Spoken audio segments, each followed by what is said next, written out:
friends, welcome back to Manju Delicious Kitchen. இன்னைக்கு நம்ம கிச்சன்ல எல்லாருக்கும் ரொம்ப பிடிச்ச ஸ்வீட் ரெசிபி தான் பார்க்க போறோம்.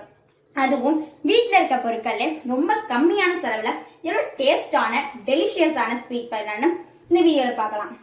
ஃபர்ஸ்ட் இந்த ஸ்வீட் செய்ய தேவையான பொருட்களை பார்த்துடலாம். ஃபர்ஸ்ட் நான் வந்து 1 லிட்டர் ஆஃப் மில்க் எடுத்திருக்கேன். நெக்ஸ்ட் வந்து 200 கிராம் ஆஃப் சுகர் எடுத்திருக்கேன். நெக்ஸ்ட் வந்து 100 கிராம் ஆஃப் மைதா மாவு. நெக்ஸ்ட் வந்து 2 tablespoon of cardamom powder, இது ஒன்லி ஃபார் ஃபிளேவர். நெக்ஸ்ட் வந்து 2 tablespoon of ghee. Next of lemon, some cashew, some பாதாம், ஒன்லி ஃபார் ஆப்ஷனல். இப்போ நான் வந்து 1 லிட்டர் ஆஃப் மில்கை வந்து பேன்ல ஊத்திட்டேன். இந்த பேனை இப்போ கொதிக்க வச்சாச்சு. இது கண்டிப்பா ஒரு 20 நிமிஷத்துக்கு பேன்ல இருக்கணும். இது நல்லா சுருண்டு வரணும். இப்போ 1 லிட்டர் ஆஃப் இருக்க மில்க் வந்து 1/2 லிட்டர் ஆஃப் மில்கா வர வரைக்கும் நல்லா சுண்டணும். நீங்க டைம் பாத்தீங்க கரெக்டா 20 மினிட்ஸ் ஆகும். நான் வந்து இன்னைக்கு வந்து பசும்பால் தான் எடுத்திருக்கேன். உங்களுக்கு பசும்பால் கிடைக்கலானும் பரவாயில்ல, நீங்க பேக்கெட் பால்ல ஆரஞ்சு எடுத்துங்க. அது நல்லா ஃபுல் கிரீம் மில்கா இருக்கணும். அப்பதான் பால்கோவா ரெசிபி டேஸ்டா இருக்கும். அதே சமயத்துல நல்லா டெலிஷியஸா இருக்கும். யாருக்குமே வீட்டுல செஞ்சதுன்னு சொல்லிட்டு நம்பவே மாட்டாங்க, கடையில வாங்கினதான் சொல்லி நம்புவாங்க. இப்ப நான் வந்து அடுப்புல பால் வச்சு ஒரு 5 நிமிஷம் ஆயிட்டு கொஞ்சம் நல்லாவே குறைஞ்சிருக்கு. இந்த ஸ்டேஜ்ல பாருங்க அங்கங்க ஆடையா வருது. ஆடையை எடுத்துடாதீங்க. இந்த ஆடையை வந்து இந்த பால்லயே அப்படியே வந்து இப்படியே உள்ள போட்டுருங்க. இந்த ஆடை தான் இந்த பால்கோவாக்கு நல்லா டேஸ்ட் தூக்கி கொடுக்கும். இப்போ ஒரு 10 மினிட்ஸ் ஆயிடுச்சு. இப்ப நல்லாவே தெரியுது பால் நல்லாவே பொங்கி இருக்கு. இந்த ஸ்டேஜ்ல நம்ம வந்து அடுப்பை மீடியமா வைக்கணும். அப்பதான் வந்து பால் கொஞ்சம் பொங்காம வரும். பசும்பால்ல நம்ம கொதிக்க வைக்கிறதுனால ஆடையில நிறைய வருது. உங்க வீட்டுல பசும்பால் கிடைக்கலன்னா நீங்க பேக்கெட் பாலை செய்யறீங்கன்னா ஆடை ரொம்ப வராது. அதனால கவலைப்பட வேண்டாம். ஆடை வந்தாலும் பரவாயில்ல, வரையினாலும் பரவாயில்ல. பால்கோவா நல்ல டெலிஷியஸாவும் இருக்கும், அதே சமயம் நல்லா டேஸ்டியாவும் இருக்கும். 15 நிமிஷம் ஆயிட்டு இப்ப பால் நல்லாவே சுண்டி இருக்கு. இந்த ஸ்டேஜ்ல நம்ம ஒரு 1/2 லெமனை புழிஞ்சு விட்டுக்கலாம். இது வந்து டோட்டலாவே சாய்ஸ் தான். ஏன்னா நீங்க வந்து டக்குன்னு இன்ஸ்டன்டா நீங்க பால்கோவா செய்யறதா இருந்தா நீங்க வந்து இந்த லெமனை புரிஞ்சுக்கலாம். அப்படி இல்லைன்னா நீங்க இந்த பாலை நல்லா வந்து சுண்ட காய்ச்சினாலே பால்கோவா வந்துடும்.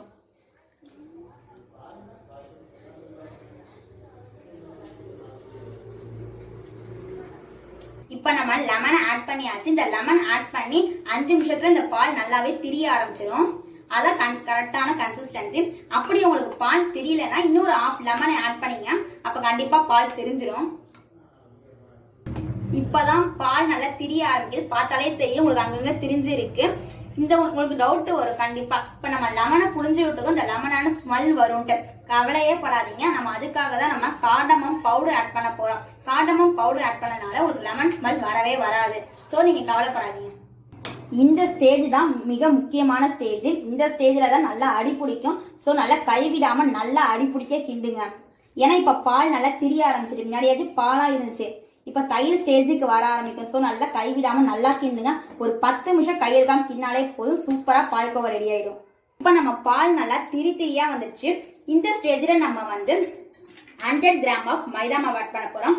நான் வந்து 1 லிட்டர் ஆஃப் மில்க் எடுத்திருந்தேன். சோ 100 கிராம் ஆஃப் மைதா வந்து கரெக்டான ரேஷியோ. சோ நான் ஃபுல்லாவே ஆட் பண்ணிக்கிறேன்.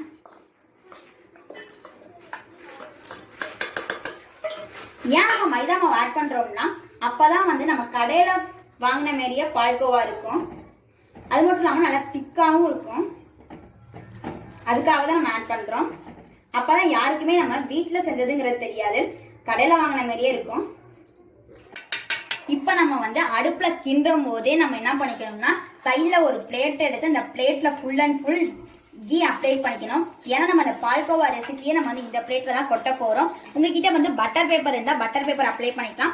அப்படி பட்டர் பேப்பர் இல்லைன்னா இதே மாதிரி ஃபுல் அண்ட் ஃபுல் எங்க பார்த்தாலுமே மேல கீழே எங்க பார்த்தாலுமே ஃபுல்லா கீ அப்ளை பண்ணிட்டா உங்களுக்கு பிளேட்ல வந்து பால்கோவா ஒட்டாது, சூப்பரா இருக்கும். இந்த நெய்யோட வாசனையோட செம்ம டேஸ்டா இருக்கும், எம்மியா இருக்கும்.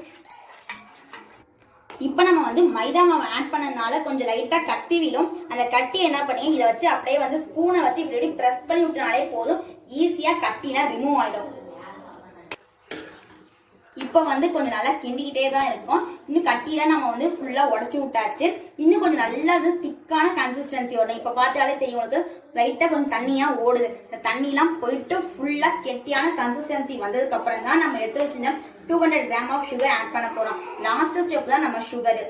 இப்போ உங்களுக்கு பார்த்தாலே தெரியும் நல்லாவே பால் நல்லா சுண்டி வந்திருக்கு. இன்னும் ஒரு 5 நிமிஷம் மட்டும் லைட்டா சுண்ட விடுங்க. அதுக்கப்புறம் நம்ம சுகர் ஆட் பண்ணிக்கலாம். இப்ப பார்த்தாலே நல்லாவே தெரியும் நம்ம வந்து இந்த யானை ஃபுல் அண்ட் ஃபுல் நம்ம பால் வச்சிருந்தோம். இப்ப பாருங்க நல்லாவே சுண்டிட்டு இந்த ஸ்டேஜ் தான் நல்லா கரெக்டான ஸ்டேஜ். இந்த ஸ்டேஜ்ல நீங்க வந்து நம்ம எடுத்து வச்சிருந்த இந்த 200 கிராம் ஆஃப் சுகரை வந்து ஆட் பண்ணிக்கலாம். கொஞ்சம் கொஞ்சமாவே ஆட் பண்ணிங்க. இந்த சுகர் நம்ம போடும்போது கொஞ்சம் தண்ணி விட்ட மாதிரி இருக்கும், கவலைப்படாதீங்க. ஏன்னா நம்ம வந்து சுகர் சேர்க்கறதுனாலதான் அந்த தண்ணியே விடுது. அப்பயும் நம்ம ஒரு 10 நிமிஷம் நம்ம லைட்டா கிண்ணாலே போது. பார்த்தாலே தெரியுது பாருங்க, நம்ம சுகர் சேர்க்க இப்படிதான் ஆகும். அதனால நீங்க ஃபுல் சுகர் சேர்க்கணும், அப்பதான் இந்த டேஸ்ட் கரெக்டா இருக்கும். இந்த சுகரை வந்து கம்மியும் பண்ணாதீங்க, ஜாஸ்தியாவும் ஆக்காதீங்க. இது வந்து கரெக்டான ஸ்டேஜ். இந்த அளவுக்கு சுகர் போட்டாதான் பால்கோவா நல்லா டெலிஷியஸா இருக்கும். நான் சொன்னேன் பாத்தீங்களா, சுகர் ஆட் பண்ணா நம்மளுக்கு தண்ணி விட்ட மாதிரி இருக்குன்னு. இதோ பாத்தீங்களா நல்லாவே தெரியுது. 5 நிமிஷம் கழிச்சு பாருங்க எவ்வளவு சூப்பரா நல்ல திக்கான கன்சிஸ்டன்சி ஆயிடும். அவ்வளவுதான் நம்மளோட பால்கோவா டெலிஷியஸா சூப்பரா ரெடி ஆயிடும். இப்ப பார்த்தாலே தெரியும் உங்களுக்கு பாருங்க எவ்வளவு கெட்டியா இருக்கு. நம்ம மைதா மாவு ஆட் பண்ணதுனாலதான் உங்களுக்கு இந்த அளவு கெட்டியா இருக்கு. இல்ல வந்து இந்த அளவு கெட்டியா இருக்காது. சோ நம்ம இந்த ஸ்டேஜ்ல வந்து 2 டீஸ்பூன் வந்து கீ அப்ளை பண்ணுவோம். கீ வந்து எவ்வளவு வேணாலும் ஆட் பண்ணிக்கலாம். நம்ம வந்து ஒன்லி 2 டேபிள் ஸ்பூன் தான் ஆட் பண்றோம். இதுவே நல்லா வாசனையா இருக்கும். நெக்ஸ்ட் வந்து இப்ப என்ன பண்ண போறோம்னா நம்ம 2 tablespoon cardamom powder add பண்ண போறோம். இதை லைட்டா ஆட் பண்ணா போதும், ஒன்லி ஃபார் ஃபிளேவர். உங்களுக்கு வந்து இந்த கார்டமம் பவுடரோட ஃபிளேவர் பிடிக்காதுன்னா இது வந்து கண்டிப்பா எங்க ஸ்கிப் பண்ணிடலாம்.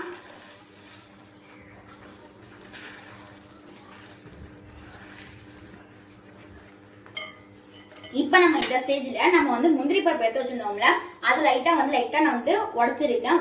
ஒரு முந்திரி பருப்பு லைட்டா பாதியா உடைச்சிருக்கேன். இப்ப நம்ம வந்து அப்படியே போட்டுற வேண்டியதான். எவ்வளவு வேணாலும் இதுவும் போட்டுக்கலாம். இதை போடாம நம்ம வந்து டெலிஷியஸான பால்கோவா ரெசிபி செய்யலாம். இதை போடும்போது நம்ம இன்னும் கொஞ்சம் ரிச்சா கிடைக்கும். அதுக்காக தான் நம்ம இன்னும் கொஞ்சம் கேஷ்யூ நட் ஆட் பண்ணிக்கிறோம். நீங்க கேஷ்யூ நட் பதிலா வந்து பாதாம், பிஸ்தா என்ன வேணாலும் ஆட் பண்ணிக்கலாம். அவ்வளவுதான் ஃப்ரெண்ட்ஸ், நம்மளோட டெலிஷியஸான பால்கோவா ரெசிபி தயாராயிடுச்சு. இப்போ நம்ம என்ன ஒரு பேனுக்கு மாத்திடலாம். ஆல்ரெடி நான் இந்த பேன்ல வந்து கீ அப்ளை பண்ணி வச்சிருந்தேன். ஃபுல்லாவே அப்ளை பண்ணணும். நம்ம அவங்க வீட்டுல பட்டர் ஷீட் இருந்தாலும் அப்ளை பண்ணீங்க. இப்போ நம்ம டெலிஷியஸான பால்கோவா இதை வந்து நம்ம டிரான்ஸ்ஃபர் பண்ணிடலாம்.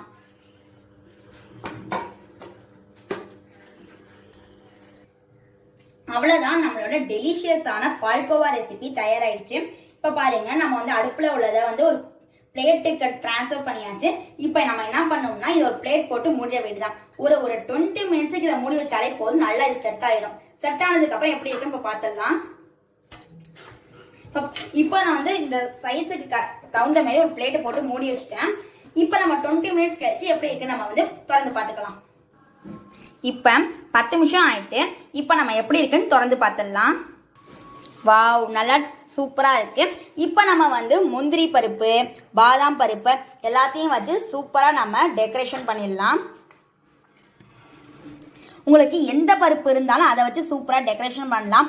முந்திரி தான் வைக்கணும், பாதாம் தான் வைக்கணும் அப்படிங்கிறது எதுவுமே கிடையாது. உங்க வீட்டுல எது இருக்கோ அதை வச்சு டெக்கரேஷன் பண்ணலாம். அப்படி இல்லைன்னா நீங்க சும்மா கூட இதை அப்படியே பீஸ் போட்டு சாப்பிடலாம். இப்ப நான் சும்மா டெக்கரேஷனுக்காக தான் கேஷ்யூவும் பாதாமும் வைக்கிறேன்.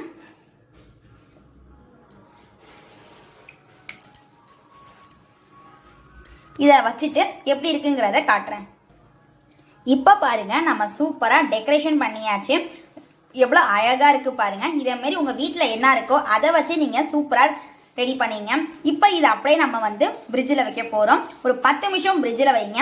ஆனா அதுக்கு முன்னாடி மூடி போட்டு 10 நிமிஷம் ஃப்ரிட்ஜில் வச்சுட்டு எடுத்துனீங்கன்னா நல்ல டேஸ்டான டெலிஷியஸான பால்கோவா ரெசிபி தயாராயிடும். இப்போ நான் போய் ஃப்ரிட்ஜில் வச்சிடுறேன். அவ்வளோதான் ஃப்ரெண்ட்ஸ், நம்மளோட டெலிஷியஸான பால்கோவா ரெடி ஆயிடுச்சு. இந்த வீடியோ உங்களுக்குலாம் பிடிச்சிருந்ததுன்னா லைக் பண்ணுங்க, ஷேர் பண்ணுங்க, சப்ஸ்கிரைப் பண்ணுங்க. மறக்காம பக்கத்துல உள்ள பெல் ஐக்கானே கிளிக் பண்ணுங்க. உங்க வீட்டுல பால் மிஞ்சிட்டுனா இதே மாதிரி டக்குன்னு இன்ஸ்டன்டான டெலிஷியஸான இந்த பால்கோவா ரெசிபியை ட்ரை பண்ணி பார்த்துட்டு உங்களோட கமெண்ட் பாக்ஸ்ல தெரிவிங்க. தேங்க்யூ ஃபார் வாட்சிங்.